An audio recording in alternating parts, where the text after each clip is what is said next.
love is like Majnun and Layla. You know, the Arabs use Majnun and Layla.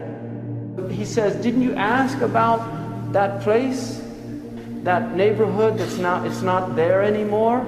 Didn't you ask about it where Layla used to live? And he said, no, indeed, I asked. But how do dead stones give me answers?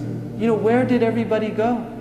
And then he says, I go by these stones, you know, the dwelling places, and I kiss this wall and I kiss that wall. And then he says, it's not love of the walls that have enraptured my heart, but love of the one who used to live in these walls.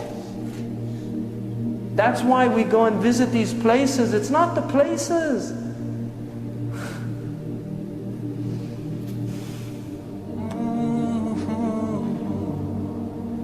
It's the beloved. He was there. That's why we go there. Because he walked there. One of the poets, he said, you know, they saw Majnun and he was taking care of this dog, giving it food and patting it. And they said to him, what's wrong with you? Why are you treating that dog like that? And he said, don't blame me. You know, leave your blame. Because my eyes saw this dog once in the vicinity of Layla. Just the dog was near Layla, and so he has an affection towards the dog. And that's real love. That's not imagination. That's real love. A lot of modern people don't even know what love is. A lot of modern people have lost the capacity for love because they're so alienated from their heart. You know, when you're cut off from your heart, how do you know what love is? Because the secret of the heart is love. And that's love the Sahaba had for the Prophet ﷺ. Bilal couldn't even live in the city. He went to Sham to live in Syria. One time he came back, this was after 20 years, they convinced him to give the adhan. He didn't want to give the adhan. He couldn't give the adhan in the mosque of the Prophet ﷺ. It was so overwhelming for him because he called the Prophet to prayer.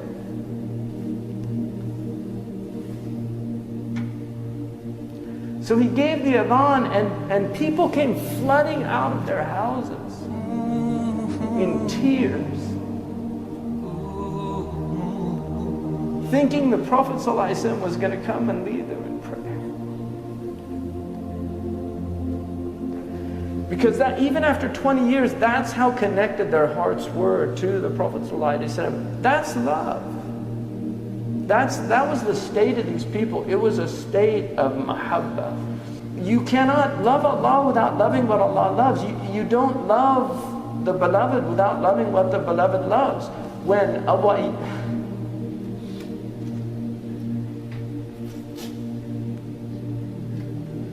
Ayyub al-Ansari,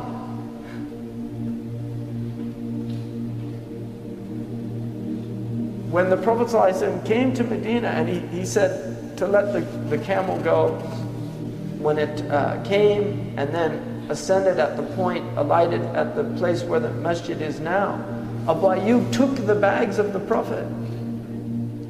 And because everybody wanted the Prophet ﷺ, but Abu Ayyub took the bags. And the Prophet said, a man is with his luggage. He was so diplomatic, he didn't want to offend anybody.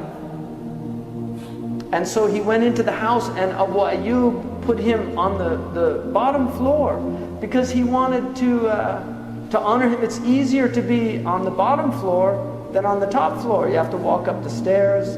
You can't go out as easy. He wanted him, so he and his wife went up. He couldn't, he became so constricted because he was, I don't want to put my foot where the head.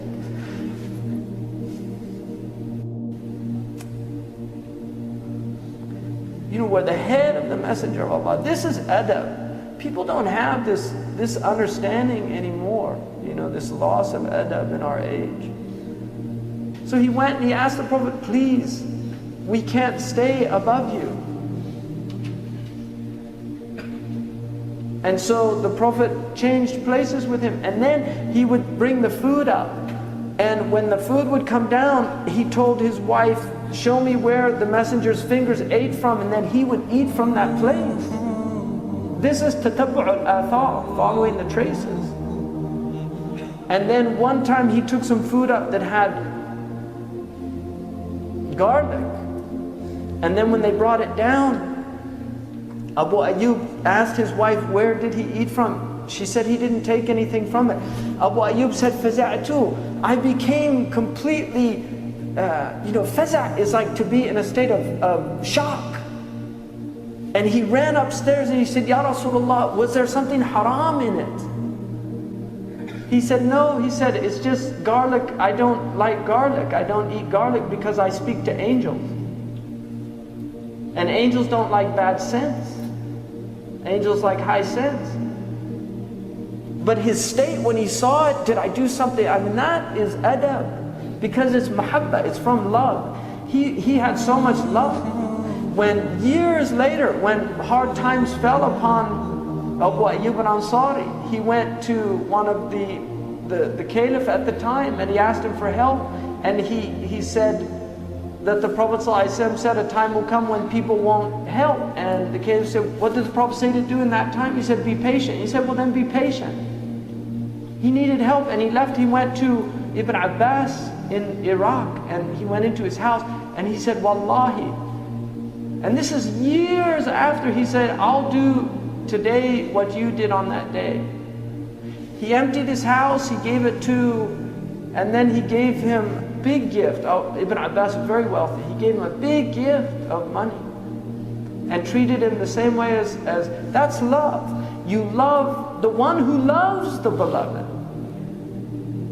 You love the one who loves the beloved. Jibril in a Sahih hadith said, if Allah loves somebody, He calls Jibril and He says, I love so-and-so, so love him also, because I love him. People of the heavens, they love.